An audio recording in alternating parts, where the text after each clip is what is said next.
Mempelai Kristus di akhirnya akhir zaman. Kita jumpa kembali dalam program 20 menit sangkakala terakhir. Kita tahu Pak Dani, kalau di bandara itu ada panggilan pertama, ya, panggilan kedua, dan panggilan terakhir. Panggilan terakhir. Bahkan akhirnya nama Pak Dani dan nama saya bisa dipanggil oleh bandara, ya. Tugas. Timotius, Dani, Krishna, pesawat mau berangkat, kami lari. Biarlah ini menjadi panggilan terakhir untuk Anda. Dan kita akan belajar bersama Pastor Insinyur Dani Krishna Supangat untuk belajar tentang transformasi Indonesia sudah di ambang pintu. Silakan hambanya. Ya, kita berdoa sebentar. Bapak, kami mengucap syukur Tuhan, kami boleh mendapat kesempatan untuk mendalami firman Tuhan. Ini hari-hari terakhir ini Tuhan sudah menyingkapkan banyak rahasia pewahyuan. Mampukan kami untuk mengerti pewahyuan firman hari ini. Dalam nama Yesus, amin. Baik, puji Tuhan. Yang pertama kita lihat kenapa sudah di ambang pintu.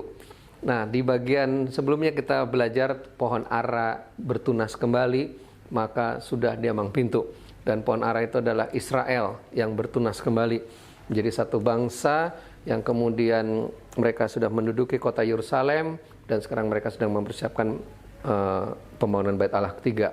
Nah, tetapi di sini kita melihat di dalam Lukas 21 ada juga mengatakan tentang pohon yang lainnya. Dikatakan dalam Lukas 21 ayat yang ke-29, lalu Yesus mengatakan perumpamaan ini kepada mereka. Perhatikanlah pohon ara atau pohon apa saja. Apabila kamu melihat pohon-pohon itu sudah bertunas, kamu tahu dengan sendirinya bahwa musim panas sudah dekat. Demikian juga jika kamu melihat hal-hal itu terjadi, ketahuilah bahwa kerajaan Allah sudah dekat. Kerajaan Allah sudah dekat. Nah, ada pohon ara, ini Israel sudah bertunas. Nah, ada pohon lainnya. Nah, pohon lainnya ini dulu kita mengenal yaitu bangkitnya Uni Eropa, ya. Romawi baru yang kemudian menjadi satu kekuatan. Tetapi kemudian pewahyuan ini terus dibukakan dan pohon lainnya ini adalah munculnya juga kekuatan revival, kebangunan rohani. Nah, dari semua negara yang saat ini ada di hatinya Tuhan, menurut banyak pendoa syafaat juga, adalah Indonesia. Dan para nabinya. Para nabinya juga. Karena tanda-tanda sebelum Tuhan datang kedua kali, Injil harus diberitakan ke seluruh dunia, baru tibalah kesudahannya. Nah, Indonesia adalah negara yang paling banyak rakyatnya belum mendengar Injil. Kita suku bangsa, unreached people, banyak sekali. Nah, tetapi kita tahu bahwa sebelum Tuhan datang kedua kali, Kisah Rasul 3 ayat 21. Nah, di dalam Kisah Rasul 3 ayat 21, ya, saya pakai bolpen yang biru. Apa yang terjadi? Di sini dikatakan bahwa Kristus harus tinggal di sorga sampai pemulihan segala sesuatu. Jadi terjadi dulu pemulihan, baru Kristus datang kedua kali. Nah, pemulihan segala bidang, bahasa kerennya sekarang adalah transformasi. Ya, nah, transformasi. Oke. Jadi dari tanda-tanda lainnya semuanya sudah menuju finish. Ya, Israel sudah menempati tanah Kanaan, tanah perjanjian, Bait Suci sebentar lagi dibangun. Kemudian tanda-tanda alam, ya, bencana malapetaka luar biasa, di mana tahun 2017 itu merupakan salah satu tanda yang menurut saya spesifik dari Tuhan, yaitu terjadinya badai kategori 5 berturut-turut, Harvey, Irma, Maria, kemudian gempa bumi dahsyat di Indonesia. Kenapa di Indonesia? Ya, tsunami di Lombok tahun 2018, di Palu dan di Selat Sunda. Karena ini Indonesia ini ada di hatinya Tuhan, ada istimewa. Nah, pemulihan di segala bidang.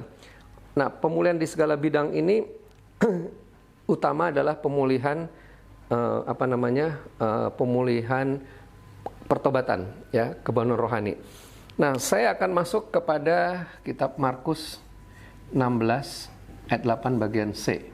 Ya, Markus 16 ayat 8 bagian C. Dari timur ke barat. Injil bergerak dari timur ke barat. Timur itu adalah Indonesia. Ya, nah jadi kita mulai dulu dari kisahnya dari Yerusalem. Ya, nah nanti saya akan menggunakan PowerPoint, tetapi tidak apa, kita pakai ilustrasi. Kalau kita lihat di sana juga ada peta, tetapi menarik sekali-sekali pakai gambar.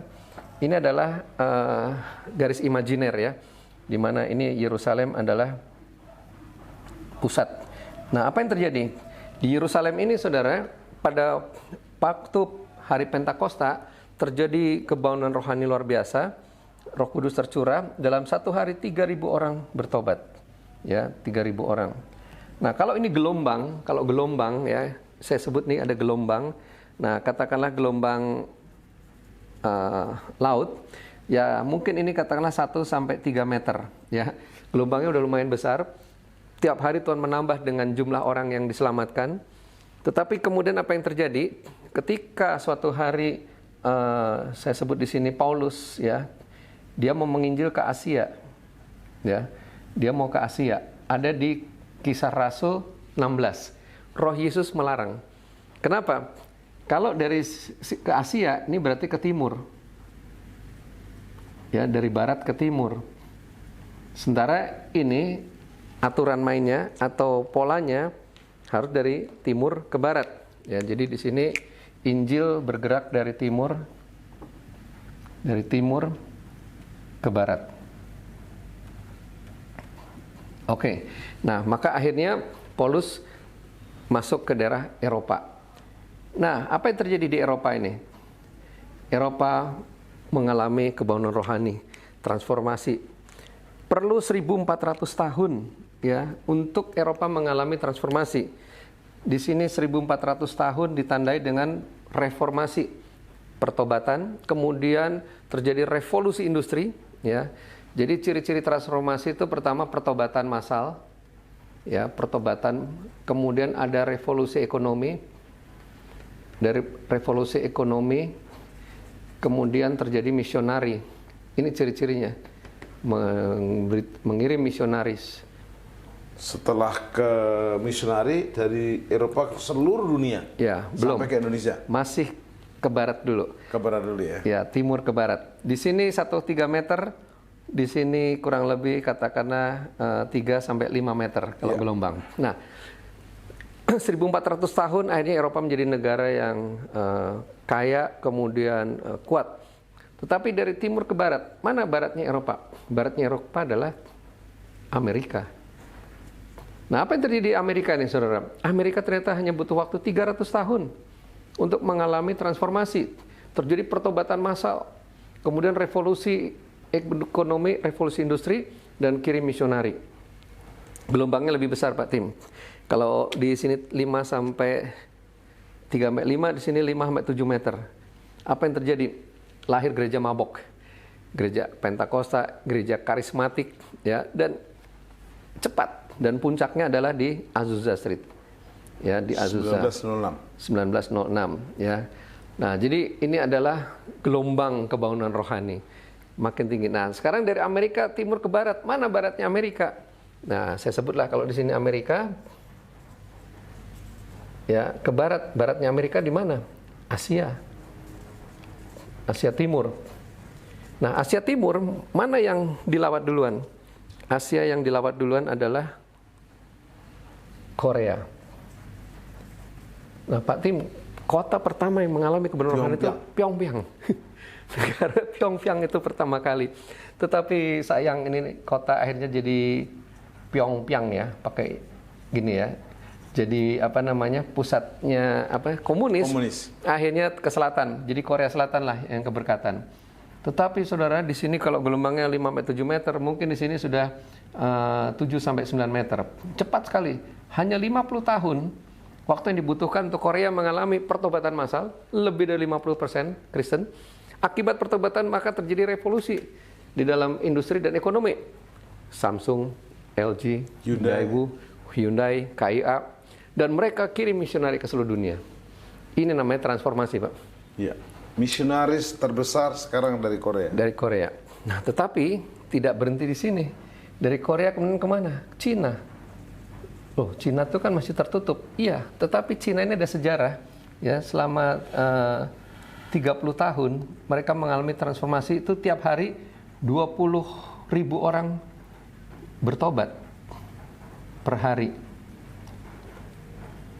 Ini pada waktu revolusi kebudayaan. Ya, konon kalau sekarang ke Israel, kita lihat banyak sekali orang yang ziarah dari Cina. Kalau saya tanya, how many Christian now in China? Berapa Kristen? Mereka selalu jawab, kurang lebih 300 jutaan. Malah mungkin udah 350 juta. Nah, apa bukti bahwa Cina ini mengalami transformasi? Ada revolusi ekonomi. 10% Pak Tim, pertumbuhan ekonominya. Berarti pasti ada pertobatan massal juga. Dan betul, konon katanya kurang lebih sekarang ada 3 juta gereja rumah, ya, home church. Ya memang masih jauh ya, Cina ini masih butuh, penduduknya ada 1,4 miliar, masih 1 miliar lagi yang belum diselamatkan. Tetapi Cina sudah mengirim banyak misionari. Dia hanya butuh waktu 30 tahun, makin lama makin pendek. Nah dari Cina kemana? Singapura. Nah ini menarik nih, Singapura di selatan ya. Singapura nih konon hanya butuh waktu 7 tahun untuk generasi muda. Ya, generasi muda lahir baru. Ya, lebih dari 60% anak-anak mudanya bertobat. Dan Singapura pertobatan terjadi revolusi. Kaya, Pak. Dan kirim banyak misionari juga. Dan gereja Singapura diisi banyak anak muda. Banyak anak muda, ya. Nah, dari Singapura, nah sekarang waktunya Indonesia. Yes. Tapi kayaknya Indonesia belum siap, Pak Tim. Kenapa? Indonesia ini negara besar. Indonesia Kristennya juga besar. Besar perpecahannya. Jadi sinodenya terbanyak di dunia. Sinodenya terbanyak di dunia. Nah, jadi sementara mempersiapkan diri. Dan selagi ramai di sosial media. Nah, apa yang terjadi? Ini pergerakan masuk dulu ke wilayah India. Ya, India dilawat Tuhan. Kemudian Afrika juga, seperti Nigeria dan sebagainya. Tetapi mereka sudah selesai. Nggak ada lagi waktu ditunda-tunda. Sekarang waktunya Indonesia. Nah, di Indonesia ini mungkin nanti gelombangnya 9 sampai 11 meter, Pak Tim. Cepet banget. Mungkin kurang dari 7 tahun. Bahkan Alkitab berkata dalam 1 hari Tuhan bisa melahirkan 1 bangsa. Jadi ini percepatan. Dari sisi Israel sudah pada tempatnya. Mereka akan menghadapi perang Gog-Magog atau disebut dengan Perang Dunia Ketiga. Di mana kemarin tidak ada yang kebetulan ya, itu bom walaupun katanya tidak sengaja, tetapi ya apa yang terjadi di Lebanon, terjadi di Syria, ini semua ada di Alkitab bahwa akan ada kegoncangan di Timur Tengah. Oke. Pak Dhani, ya. mempelai Kristus yang melihat program ini bertanya, apa bukti yang sangat kuat bahwa Indonesia itu jamnya Allah juga? Karena transformasi Indonesia sudah diambang pintu. Karena saya perhatikan di Alkitab ini tidak ada kata Indonesia. Ya. Yang ada paling depan sekali, yaitu Lembaga Alkitab Indonesia. Ya. Tetapi ada beberapa ayat di Yesaya 60, di binatang buas, kepulauan. Ya. Silakan. Baik. Nah, yang pertama kita lihat di Yesaya 60, ya, ayat 7 dan 8. Nah, di ayat 8-nya dikatakan negara-negara kepulauan yang jauh. Ya, dan negara kepulauan terbanyak adalah terbesar adalah Indonesia. Itulah Indonesia. Nah, inilah negara kepulauan di timur jauh, itulah Indonesia. Nah, di ayat 7-nya menarik ya. Orang-orang Kedar dan Nebayot ya akan memenuhi tempat ibadah.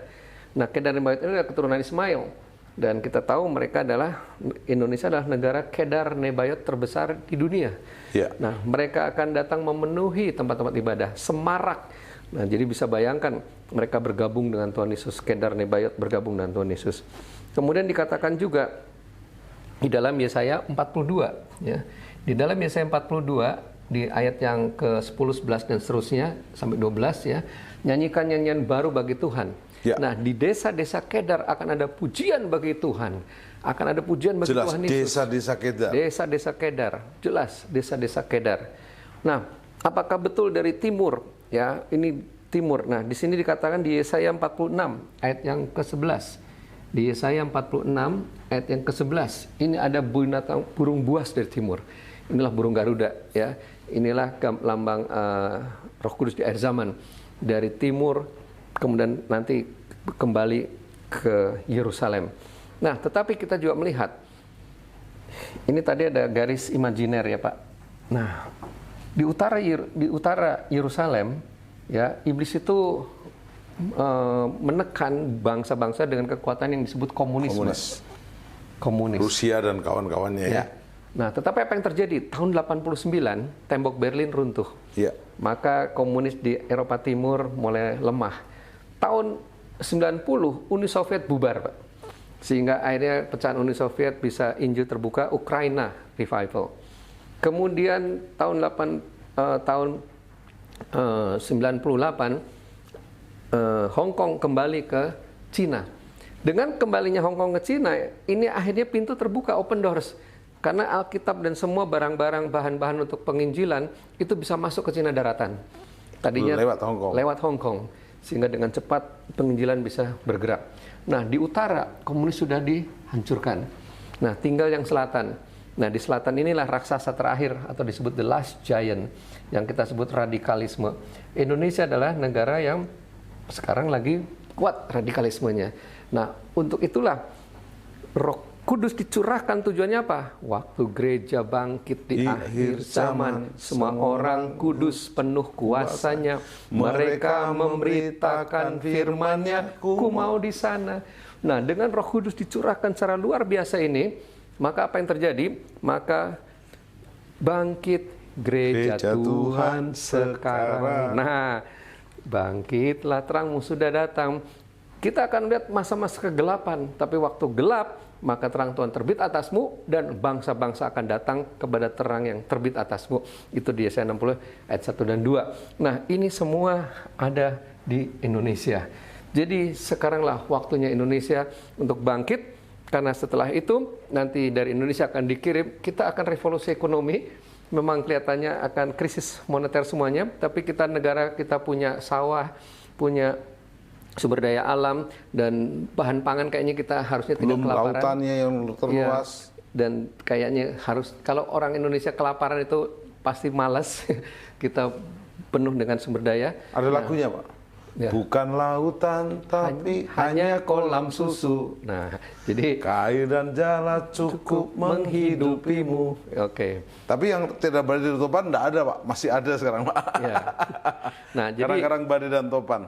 Jadi dari sinilah Indonesia diberkati untuk memberkati bangsa-bangsa. Lalu gerbang timur, Pak, terakhir, Pak. Terakhir gerbang timur. Ya. Nah, jadi kalau kita lihat di Yerusalem ini, ya ada 12 pintu ini gerbang. baru pendahuluan, Pak. Kita akan bahas nanti di program setelah ini. Oke, kita perkenalkan dulu ya. Di sini ada 12 pintu gerbang, di mana ada pintu gerbang utara, barat, timur. Nah, di sini ada yang timur, ada yang dikenal dengan Golden Gate. Nah, saya langsung tulis sini. Indonesia ini ada di pintu gerbang Golden Gate, pintu gerbang timur. Dulu ada istilah prepare for the way for the King of Glory. Siapkan jalan bagi Raja Kemuliaan. Dari timur kembali ke Yerusalem. Yes, kita akan bahas di program 20 menit sekali terakhir berikutnya. Bagaimana pintu gerbang timur. Indonesia adalah pintu gerbang timur untuk boleh menuju Golden Gate. Di mana Yesus datang justru dari Golden Gate timur. Tapi ingat, belum terlambat. Mari Anda bukan hanya mengerti informasi dan nubuatan akhir zaman, tapi Anda boleh mengintrospeksi diri. Saya punya pujian untuk ini, mengusahakan transformasi kota dan bangsa melalui jejaring. Dan apa respon kita? Mulai berdoa, mulai membangun. Karena Yeremia 29 itu berkata, berusahalah buat kota di mana engkau dibuang dan ditempatkan, dan berdoalah karena kesejahteraan kota itu, transformasi kota dan masa itu juga transformasi dan kesejahteraan kita. Mari kita berdoa. Sempurnakan sharing firman-Mu, biarlah 20 menit sangkakala terakhir ini yang di-sharingkan hamba-Mu Pastor Dani boleh memberikan sebuah pelajaran yang powerful untuk kami semakin berdoa dan berjaga sebagai mempelai Kristus di akhir zaman. Yes.